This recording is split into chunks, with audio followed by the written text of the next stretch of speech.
જો તમે આ રીતે બનાવી લીધું તો ઘરમાં બધાને ભાવશે આ રીતનું શાક. તો તમારા ઘરમાં પણ ગિલોડા બટાકા જે નહીં ખાતા હોય એને પણ ભાવશે. અને આ રીતનું હશે તો 2 રોટલી વધારે ખાશે. હાય ફ્રેન્ડ્સ, આજે હું શેર કરીશ તમારી સાથે ગિલોડા બટાકાનું શાક બનાવવાની રેસીપી. તમે આ રીતે શાક બનાવી લીધું તો ઘરમાં બધાને આ શાક ભાવશે અને એકદમ ટેસ્ટી બનીને તૈયાર થાય છે. જો તમે આ રીતે શાક બનાવી લેશો તો તમે 1 રોટલીની જગ્યા પર 4 રોટલી ખાશો. તો આગળ ગિલોડાને મેં આ રીતની સ્લાઇસમાં સમારી લીધા છે. જોઈ શકો છો તો અહીંયા 250 ગિલોડા લીધા છે અને આ બહુ પાતળા નથી કરી દેવાના, આ રીતની જાડી રાખવાની છે થોડીક. તો આને સરસ મેં ધોઈ લીધા છે, 3-4 પાણી એને કટ કરી લીધા છે અને 2 બટાકાને આ રીતની સ્લાઇસમાં સમારી લીધા છે. શાક બનાવવાનું છે તો પહેલાં આપણે તરી લઈશું બટાકાને અને ગિલોડાને બેવને. નવી રીતનું આપણે શાક બનાવીએ છીએ. તો આગળ તેલ ગરમ કરવા મૂક્યું છે તો તેલ ગરમ થઈ ગયું છે તો આપણે પહેલાં ગિલોડાને તરી લઈશું. તો સરસ આપણે ગિલોડાને બધા એડ કરી દેવાના છે અને આ સમયે ગેસને ધીરો રાખીશું આપણે. તો 5 મિનિટ જેવું આપણે તરી લઈશું ગિલોડાને. તો તમારે પાતળી સ્લાઇસમાં ગિલોડા નથી કાપવાના, તમે કટ કરો ત્યારે એની સ્લાઇસ જાડી રાખવાની છે, નહીં તો શાક છે ને આપણું એકદમ ગિલોડા દેખાય ના અને ઓગળી જાય એટલા માટે. એટલે સ્લાઇસ જાડી રાખવાની ગિલોડાની થોડીક. તો આપણે 5 થી 7 મિનિટ થઈ ગઈ છે તો ગિલોડા સરસ એવા તરાઈ ગયા છે. તો બહુ તરાવા દઈશું તો એ ગિલોડા લાકડા જેવા થઈ જશે અને એનું શાક આપણને સારું નહીં લાગે. થઈ જાય તો ચેક કરવું હોય તો આ રીતે આપણે ચક્કુથી તે એડ કરવાના. તો સરસ એવા ચડી ગયા છે આપણા ગિલોડા. હવે આપણે એને તેલ નિતારીને બધા ગિલોડાને કાઢી લઈશું બહાર. આ રીતે આપણે તેલ નિતારી અને પછી ગિલોડાને કાઢી લઈશું પ્લેટમાં. બધા ગિલોડાને કાઢી લીધા છે તો હવે બટાકા તરી લઈશું આપણે. એડ કરી દઈશું તેલમાં.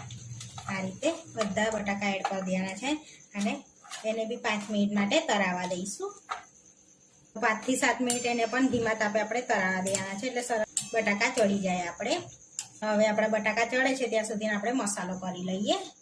સ્પેશિયલ એક મસાલો બનાવી લેવાનો છે. તો હવે આપણે આ મસાલાને મિક્સરમાં પીસવાનો છે. અહીં આગળ 10 થી 15 આપણે લસણની કળીઓ લીધી છે અને 2 ઇંચ આદુનો ટુકડો લઈશું અને થોડાક લીલા મરચાં લઈશું 3 થી 4 નંગ જેટલા અને થોડાક ધાણા એડ કરીશું ડાળી સહિત. હવે 2 થી 3 ચમચી જેવું પાણી એડ કરીને આપણે એને સરસ પીસી લેવાનો છે અચકચરો. તો હવે આપણે પીસી લીધું છે તો ચેક કરી લઈશું. તો સરસ આપણે પેસ્ટ બનાવી લીધી છે આ રીતની. તો હવે 5 મિનિટ થઈ ગઈ છે તો હવે આપણે બટાકાને પણ ચેક કરી લઈશું. તો આ રીતે ચપ્પાની કટ લગાવીને ચેક કરી લેવાના. તો આપણા બટાકા બી સરસ તરાઈ ગયા છે. હવે આપણે કાઢી લઈશું એને પણ પ્લેટમાં. તો અમારે તેલ નીકાળીને આપણે એક પ્લેટમાં લઈ લઈશું બટાકાને બી. બટાકા અને ગિલોડા તરાઈ ગયા છે તો હવે શાક બનાવી લઈશું આપણે. તો હવે પહેલાં એક મસાલો આપણે એક બાઉલમાં મિક્સ કરી લેવાનો છે. તો થોડી હળદર લઈ લઈશું, 1 મોટી ચમચી ધાણા જીરું પાવડર લઈશું અને તમે જેટલું તીખું ખાતા હોય એટલું મરચું લેવાનું છે. તો અહીંયા 1.5 ચમચી મેં મરચું લીધું છે. 1 ચમચી ગરમ મસાલો એડ કરીશું. તો અહીંયા ઘરનો બનાવેલો સ્પેશિયલ મસાલો એડ કરીશું આપણે.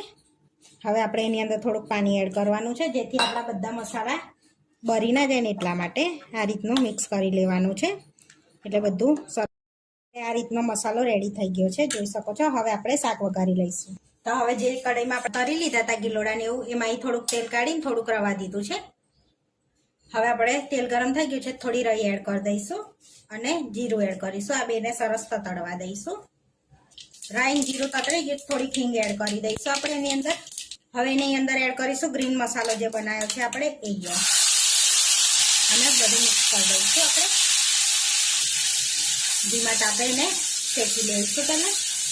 અને હવે જે આપણે રેડ વાળો બનાવ્યો છે એ એડ કરી દઈશું. બધા મસાલા મિક્સ કરી દઈશું આને બી સરસ એવી રીતે. હવે આપણે 2 થી 3 મિનિટ એને શેકાવા દઈશું ધીમા તાપે. તો 2 થી 3 મિનિટ સરસ શેકાઈ ગયો છે.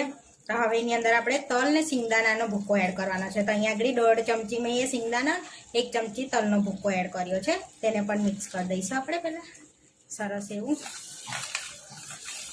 તો સરસ આપણું તેલ છૂટું પડી ગયું છે. તો હવે 2 ટામેટાને પીસીને આપણે એડ કરી દઈશું જેથી ટામેટાની પ્યુરી અને સરસ મિક્સ કરી લઈશું એને પણ આપણે આ રીતે અને સરસ શેકાવા દઈશું એને બી આપણે.